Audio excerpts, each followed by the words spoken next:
watching a video the other day in where the discussion of the removal of the statues came up. The situation that we've had with Edward Colston, also the talks regarding Winston Churchill statue, and looking through the comment section, there was one particular comment that stood out in which prompted this quick video. And it's something which I've heard talked about quite often in response to Britain's role in the slave trade. Now, to paraphrase the comment, it went something like this: why is the fact that it was Britain who helped end the slave trade is something that is not often talked about? Now, that comment drew a hell of a lot of likes. People agreeing in the responses saying, absolutely correct, it doesn't fit the narrative, that's why it doesn't get talked about. I 100% agree, speaking nothing but facts. Now, when I sat back and looked at this, I initially laughed, because this isn't the first time that when Britain always talks about the slavery, or their role in slavery rather, the first thing that they always point to is, well, we helped abolish slavery, to try and paint them in a less negative light than other nations who were in slavery. And these type of comments is one of the reasons why I'm actually against the removal of statues like Edward Colston. I'm against the removal of Winston Churchill, because it serves as a reminder, especially to us, about the past, the good, bad, and the ugly. And by removing these parts of history that we don't like, it makes it easier not only for us to forget, but for the narrative to be changed based on the person telling the story, particularly in this country. And this is what's led to prompting this video, and this is why I want to respond to that particular comment. Now, the first reason why you've seen the title of the video, Britain does not deserve any gratitude or any credit for their part in abolishing the slave trade, is that they should have never entered it in the first place. Yeah, there is no possible way I am giving anyone any thanks for putting a stop to something which was morally wrong at the beginning. You do not get my thanks. You do not get my gratitude. You do not get my praise. You get nothing. That's like me stealing money for so many years and then asking credit for when I decide to stop stealing. You should have never did it in the first place. Now, the second reason is likened to the first, but this one is more insidious.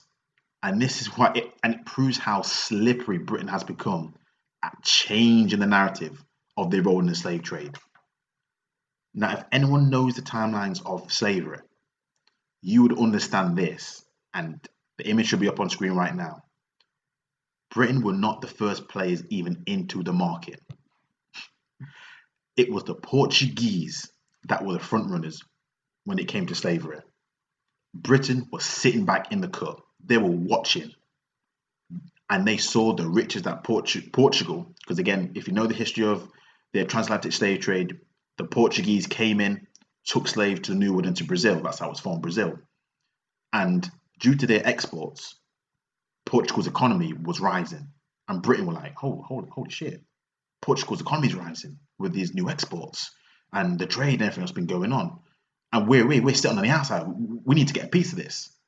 So Britain were fully aware of what was going on. They weren't naive. They weren't innocent. They knew exactly what they were doing because they had seen it from themselves. And they wanted a piece of the action. So they came in like a roaring lion into Africa, tearing up the place. So much so that this after effects of slavery and colonization has been felt all the way up into the 20th century, where a lot of these nations from the new nations formed in the West Indies due to the slaves that were brought, the African slaves, the Africans that were still left on the island, on the continent of Africa, they had to seek independence in the 20th century, all due to the fact of what Britain had done in that slave trade, all from all them years ago. So no, Britain were well aware of what was going on.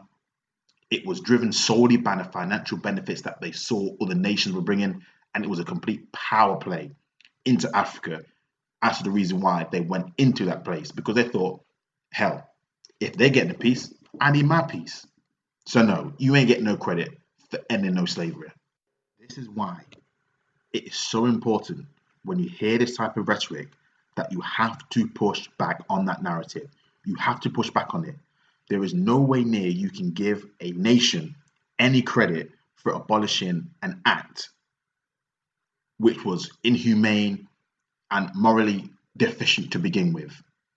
But the worst part, in my mind, of this, when it all comes back to they abolished slavery, is if you look at the timeline, it damn near took Britain 200 years to abolish slavery.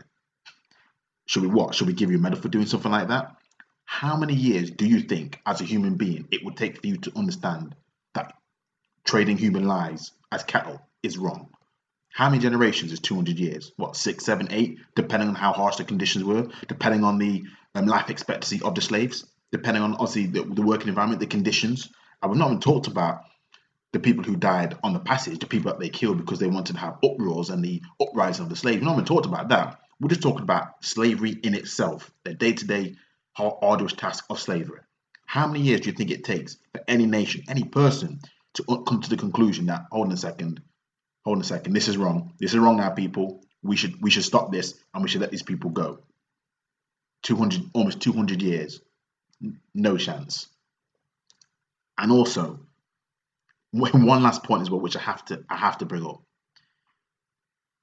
The real reason why Britain helped end slavery had nothing to do with any humanitarian endeavors. They didn't have a change in conscience. There was no epiphany, none of that. It had all to do with their own self-interests.